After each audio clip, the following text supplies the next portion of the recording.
7월 5일 수요일 매일 성경 묵상을 시작합니다. 오늘 함께 나눌 말씀은 디도서 3장 1절에서 7절의 말씀입니다. 디도서 3장 1절에서 7절 말씀을 제가 봉독합니다. 너는 그들로 하여금 통치자들과 권세 잡은 자들에게 복종하며 순종하며 모든 선한 일 행하기를 준비하게 하며 아무도 비방하지 말며 다투지 말며 관용하며 범사의 온유함을 모든 사람에게 나타낼 것을 기억하게 하라. 우리도 전에는 어리석은 자요 순종하지 아니한 자요 속은 자요 여러 가지 정욕과 행락에 종노릇한 자요 악독과 투기를 일삼은 자요 가증스러운 자요 피차 미워한 자였으나 우리 구주 하나님의 자비와 사람 사랑하심이 나타날 때에 우리를 구원하시되 우리가 행한 바 의로운 행위로 말미암지 아니하고 오직 그의 긍휼하심을 따라 중생의 씻음과 성령의 새롭게 하심으로 하셨나니 우리 구주 예수 그리스도로 말미암아 우리에게 그 성령을 풍성히 부어주사 우리로 그의 은혜를 힘입어 의롭다 하심을 얻어 영생의 소망을 따라 상속자가 되게 하려 하심이라. 아멘. 구원받은 자의 단계가 있다고 생각합니다. 일단 우리 모두는 하나님의 선택하심을 받아서 구원받은 하나님의 백성이 되었어요. 물론 택함받고 구원받는 것만도 말할 수 없는 정말 감사한 이유죠. 그러나 여기에서 머물면 그저 구원의 은총만 누리는 지극히 게으른 종과 같을 수도 있다는 겁니다. 그래서 구원받은 자는 그 다음 단계가 일꾼의 단계입니다. 하나님께서 우리를 택하여 구원해 주신 것은 구원받는 것만으로 그치는 게 아니라 하나님 나라를 위하여 일하시기를 원하시기 때문이라는 거죠.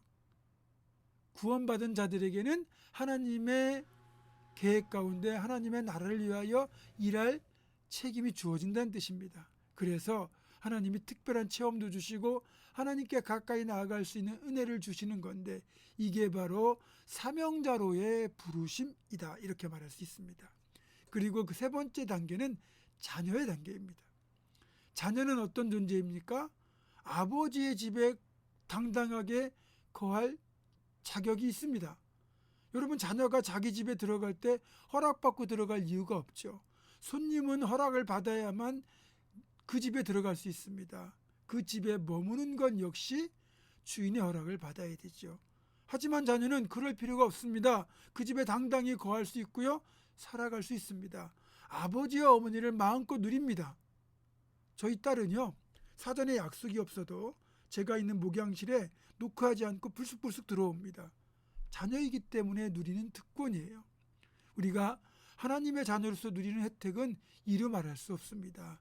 모든 것을 다 누린다고 해도 과언이 아니죠. 따라서 우리가 하나님의 자녀가 되었다는 것 자체가 우리가 누릴 수 있는 최고의 은총이다. 이렇게 말할 수도 있습니다. 그러나 우리가 여기에서 만족할 수 없다는 건 그 다음 단계가 있기 때문입니다. 마지막 단계는 바로 상속자의 단계예요. 모든 자녀가 사랑을 받지만 그러나 자녀를 향한 사랑의 크기와 정도에는 약간의 차이가 있을 수도 있습니다. 하나님의 공평하심을 부인하려는 게 아니고요.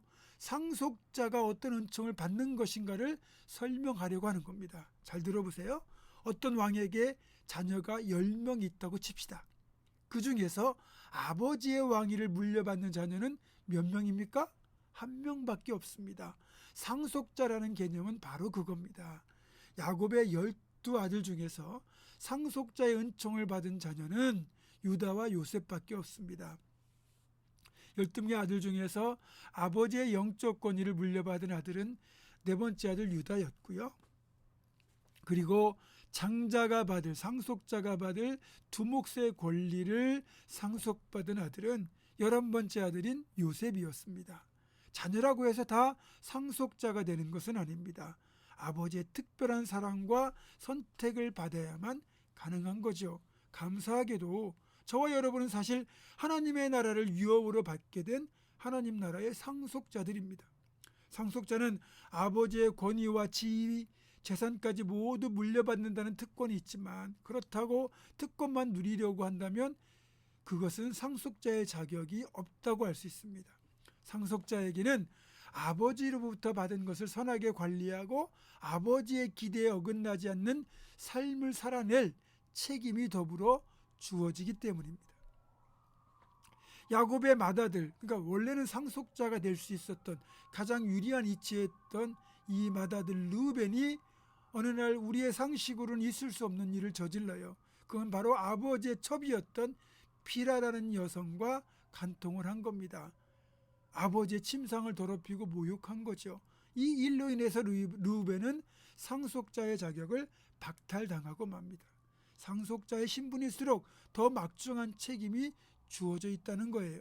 상속자라고 막 살고 설쳐대고 그렇게 행동하면 언제라도 상속자의 자격은 상실될 수 있습니다.